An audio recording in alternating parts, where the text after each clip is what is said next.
Sports with Blake. On danblaketv on YouTube. Jeez, we're back in again. Sports with Blake, episode 4. Myself, Dan Blake. I'm here with Dani Wright from Fightfantvlive and the Neutral Corner podcast. We're back again for more action. It's been a little while. We had a little break, but we're back in full effect. And we're going to be very consistent in 2022.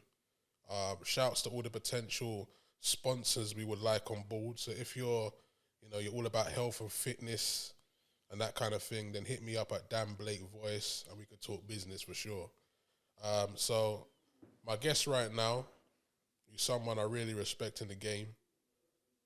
Great mind of boxing. Was an athlete himself. And now a media personality. Security mogul. Right hand. Come on. Big business. Thank you. Big in the boxing game, well respected in the boxing industry, and a man, who's now paving the way and doing his own thing in the game and building his own legacy. We're joined by Dani Wright. How you doing, sir? Yes, I'm okay. For the viewers, it's Dani Glover that I go by as the moniker. You can kind of guess the ad-lib title in there. But yeah, man, thanks for having me on. Yeah, that's it. So we're live on the podcast. Yeah, it's another episode. Make sure you subscribe to the YouTube channel, Dan Blake TV. One of those subscribers up this year, so hit the buttons. We've got other interviews with the likes of Nick Bright from EP5 Live, Craig the Spider Richards, big professional boxer in the light heavyweight division. And now we've got Mr. Dani Glover, so media personality, he's here. So yeah, let's kick it off, bro. It's been a busy week.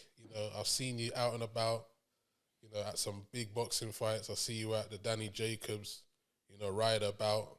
Mm-hmm. How was that the other night, man? I see you down there with your cousin Craig Richards. How was that? Yeah, it was good. I got called message a few days before the show, by a guy I know called Ivan. He runs a company called Trojan Security.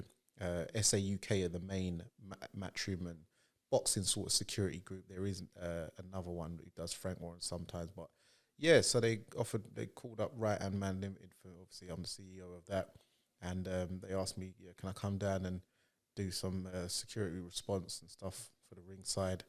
I said yeah. So I went down there. I know John Ryder from the amateurs. He used to box for Islington, and then he was at I think he might have been at Repton for a little bit, but he was mainly known for Islington, Angel Islington ABC. And Danny Jacobs, as we know, he's a 2-time world champion, fought the likes of Gennady Golovkin, Canelo Alvarez, Derevchenko, Dmitry Pirog, Peter Quillen, Kid Chocolate, Sergio Mora, the Latin Snake. So this guy is a very decorated professional and a decorated amateur as well. And it was. I predicted that John Ryder was going to win on points, and that's how it turned out. But it was a good night of boxing. You had Johnny Fisher, the Romford Bull, sold 2,500 tickets. You had Ellie Scotney, who's a local girl who I've known since she started boxing. When she was a little chunky girl. She's from Catford, doing very well. She won an international title.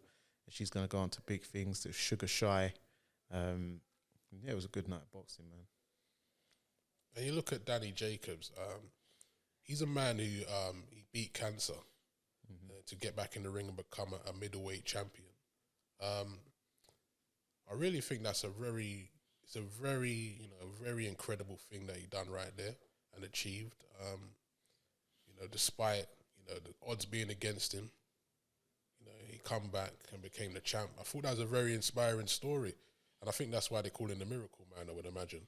And seeing him against Ryder there, I felt like he was the underdog in the fight, but he came strong in the second half of the fight and really took the fight to Danny Jacobs. He really showed a lot of grit and determination to really bring like an aggressive approach towards his boxing, and he didn't play it friendly. He roughed Danny Jacobs up a bit, got on the inside.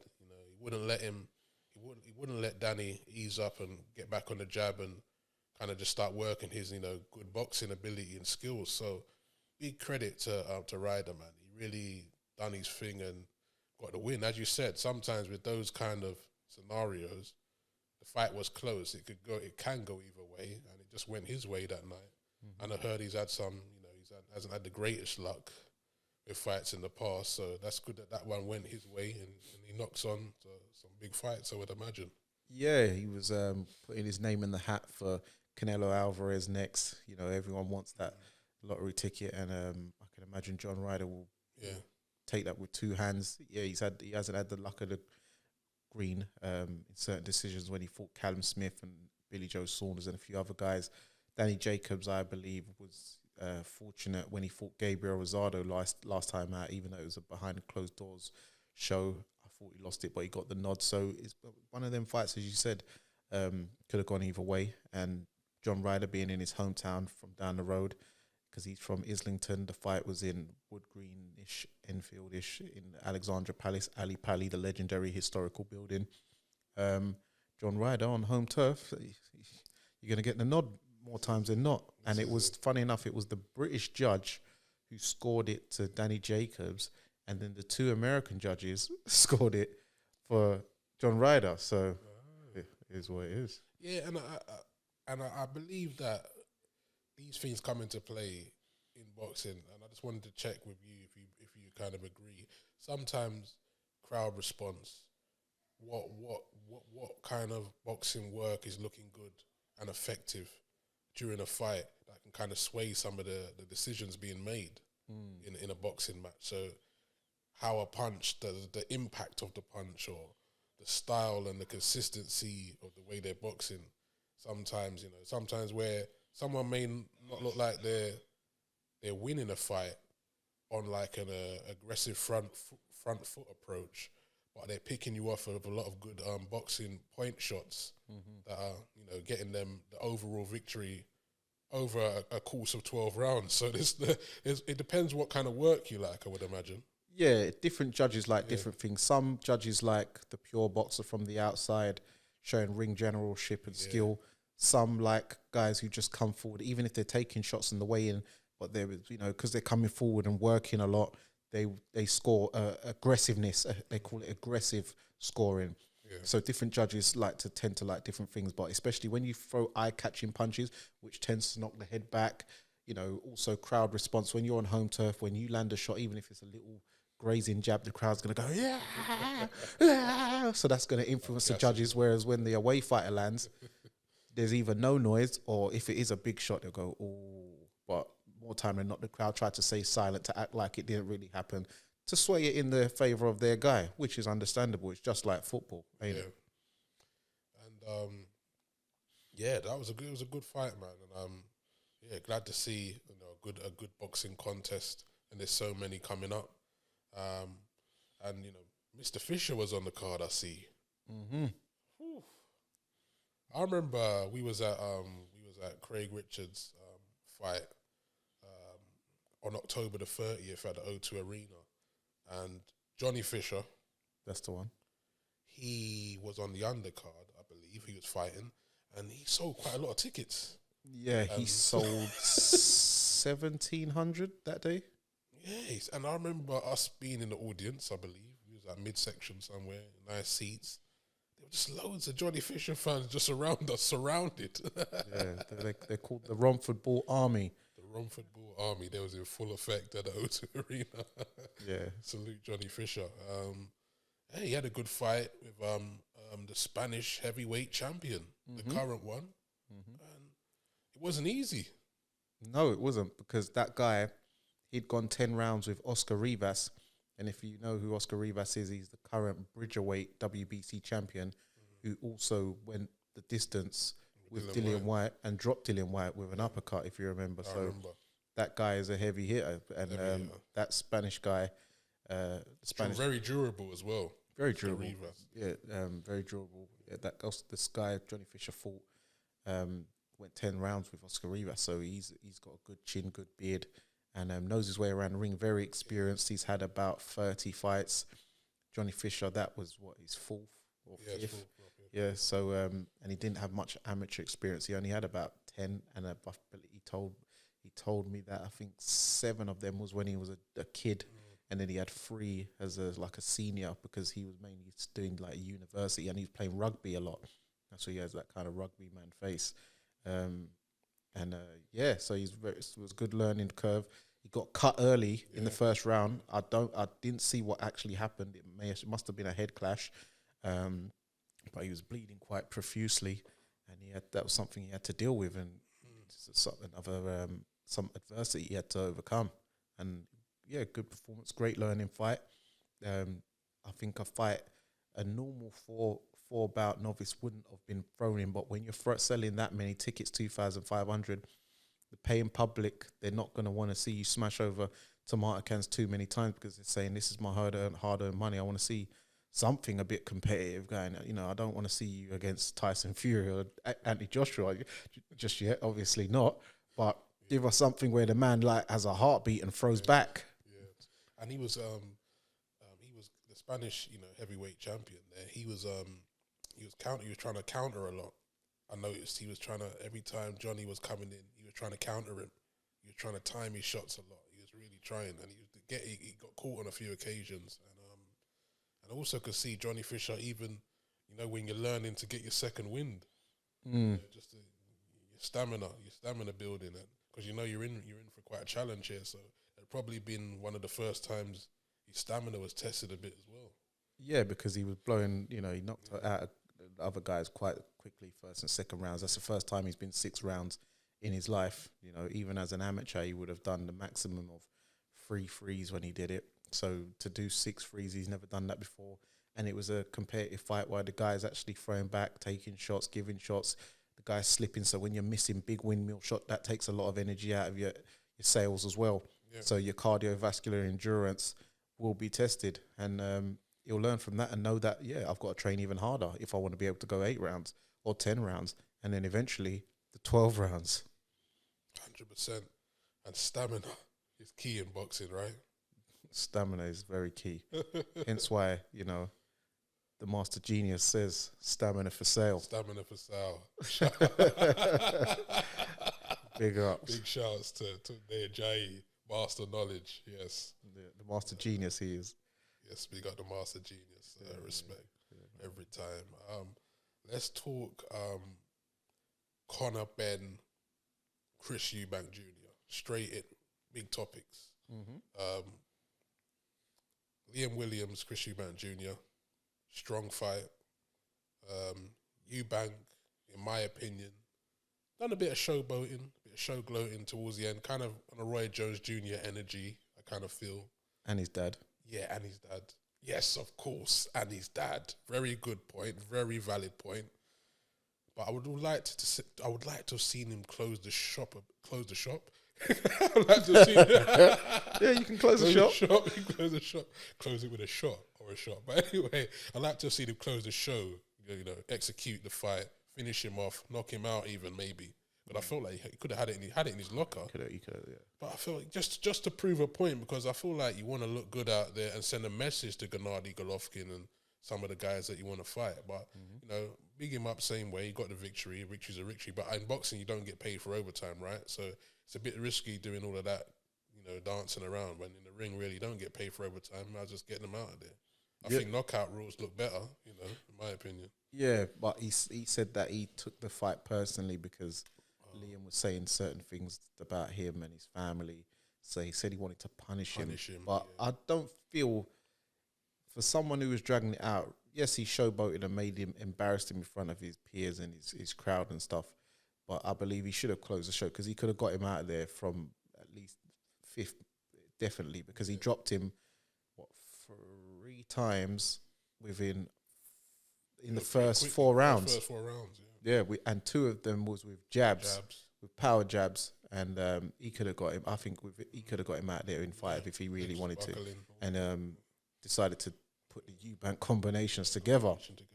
But yeah, he's obviously looking forward to the Triple G, but that could be derailed because Triple G now is a fight first with Ryota Murata in a unification fight, And then also Canelo is being built to fight Dimitri Bivol first, and then Triple G3 in September for the Mexican independent. So if Eubank was waiting on that, he'd be looking at waiting on next year at least. And even by then, if Canelo beats him, which I suspect he would, because Triple G's 40 years old now, he wouldn't be really getting anything. He wouldn't be earning a belt out of it. So, you know. Exactly. I hear you.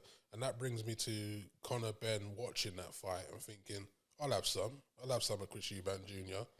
And giving the image in everybody's minds who know the legacy of the Benn and Eubank's names growing up, or just in general have heard about the legacy, seeing that there's two younger sons there, ready, boxers, fully fledged, big brand names themselves, and Conor Benn putting it out there saying, yo, I want this fight. Let's try and meet at a catch weight.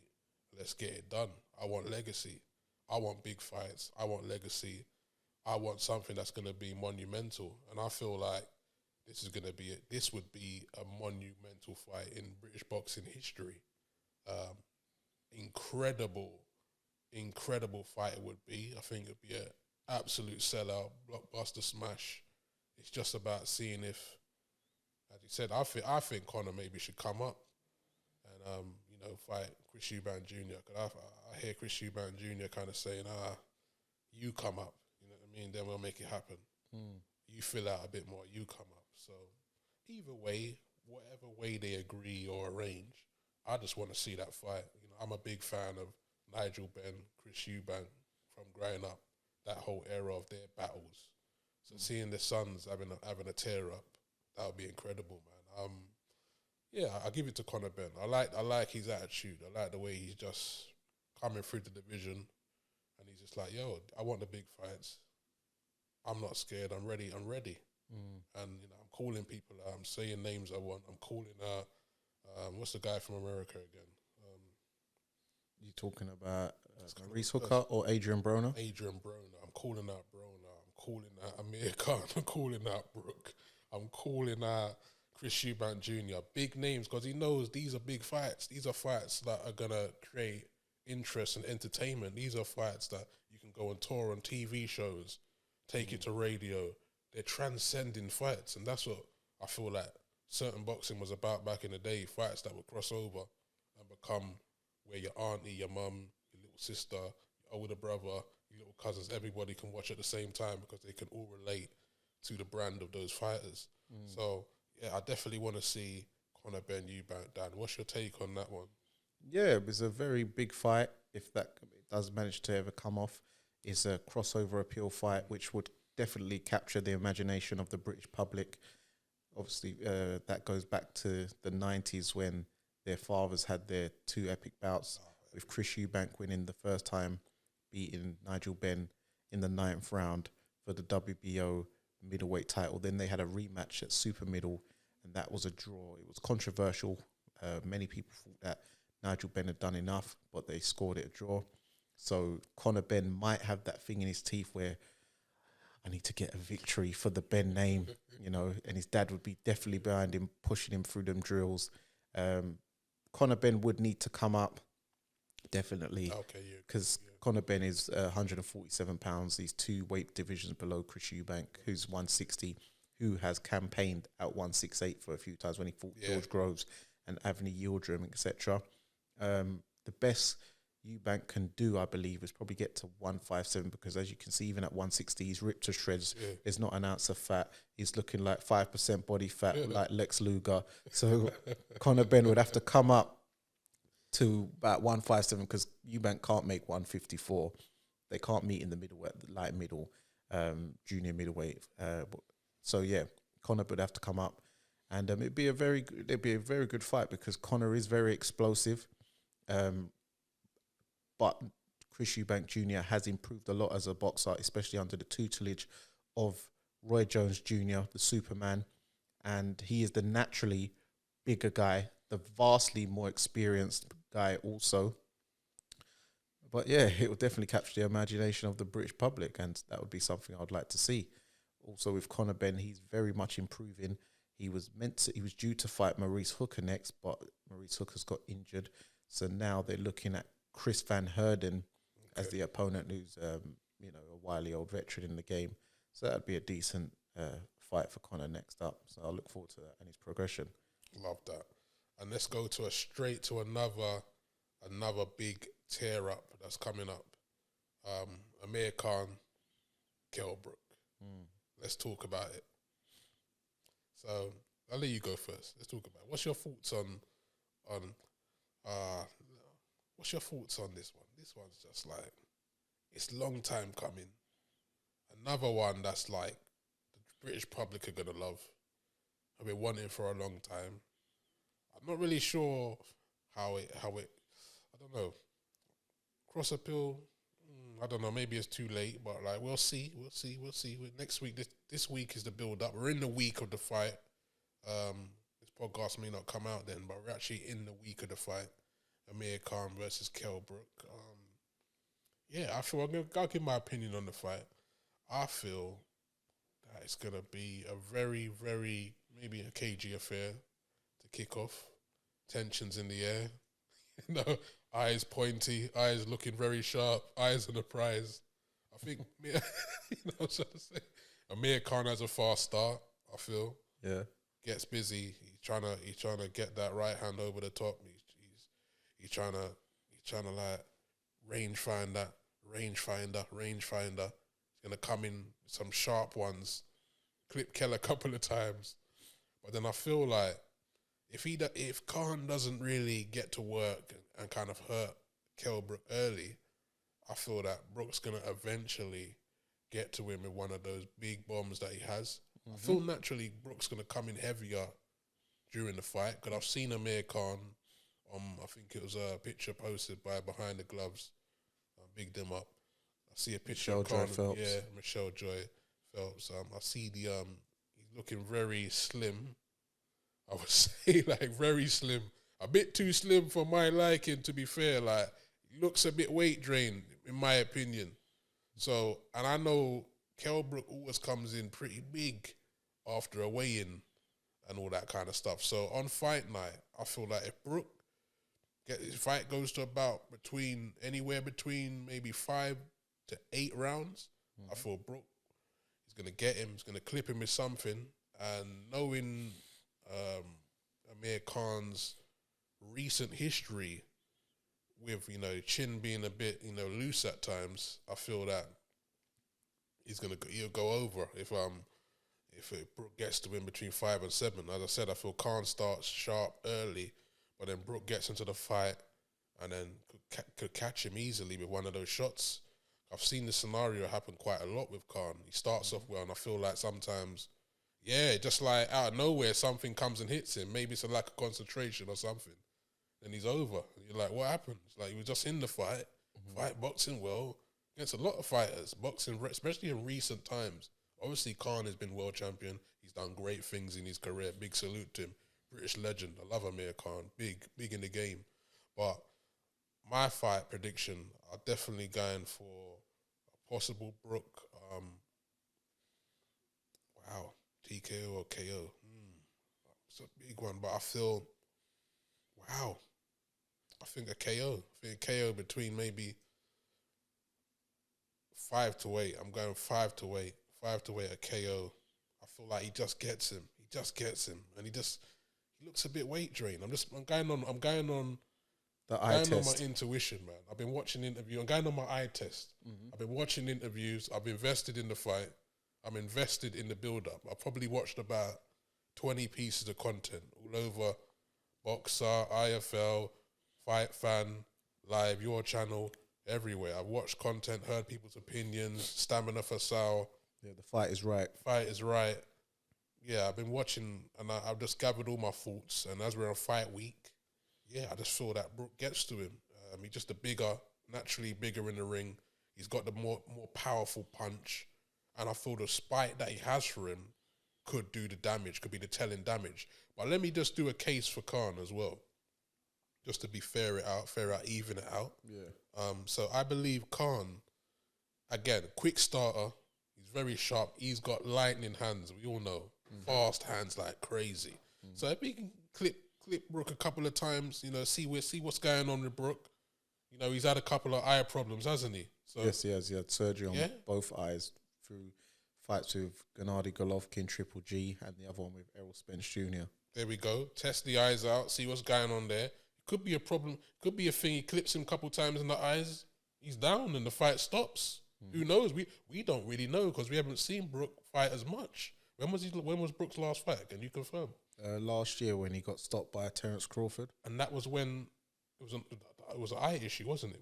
No, he got hit on the temple, but they're saying maybe he's a bit fragile around the cranium, the eyes. Yeah. So his legs was buckling. So people are saying is his punch resistance starting to wane as well. So that's why they're saying it's more even because Amir Khan's never been blessed with an iron jaw, unfortunately.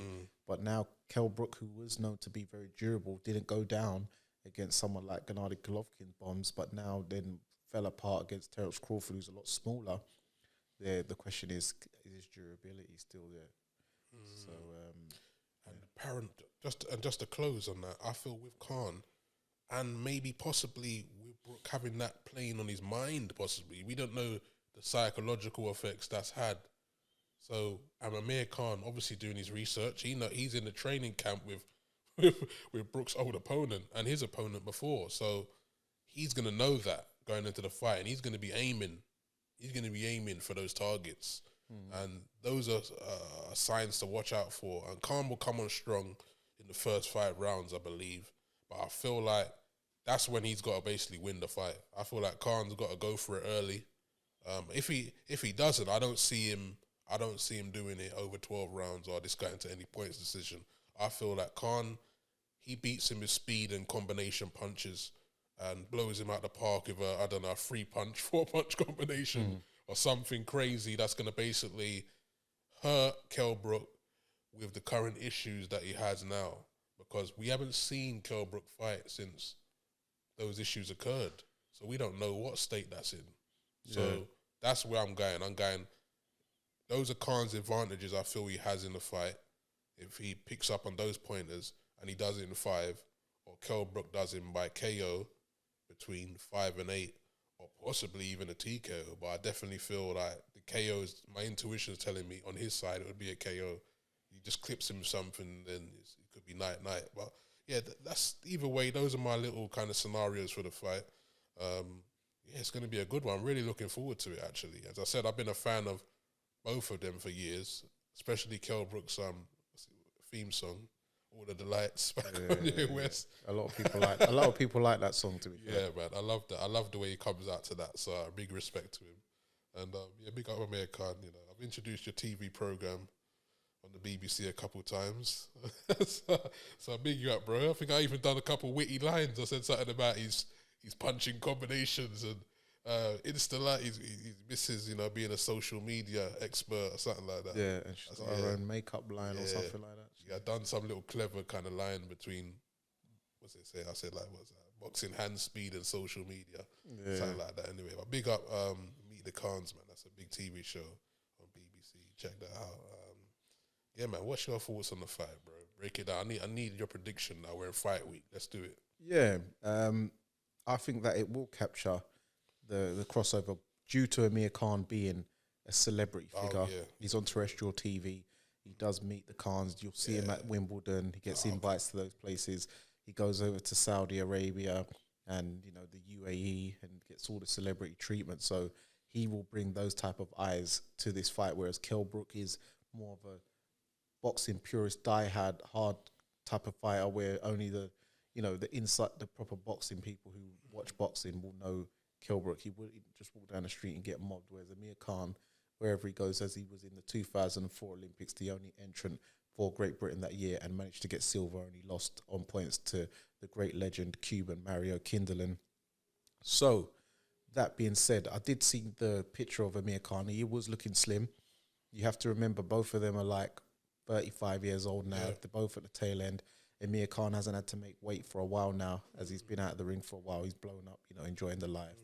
Kell Brook is another man who does blow up, so it'd be interesting to see him on Fight Week because he's been struggling with weight for quite a long time with the 147. This fight is at 149, which is £2, but then there is a clause of rehydration of only £10. So that might hurt Kell Brook if it goes into the latter stage of the fight when it comes to the endurance of, you know, having to dig deep in the trenches if it goes that type of fight, which I believe it might do because they both dislike each other so much. Even though they're both on the slide, in my opinion, I believe that from the graces of the higher above, they will garner 10% of their prime back just for that one night. And it will never be there. You know when they say one night only, like I've got one more. Yeah, you know that song. Big up Lil Wayne. One night only, one night only. And as it's Valentine's Day, she says she's got a man. She said she's got a Sports with Blake. On Dan Blake TV on YouTube. Dan meets sports fanatics and some of the biggest sports entertainment stars.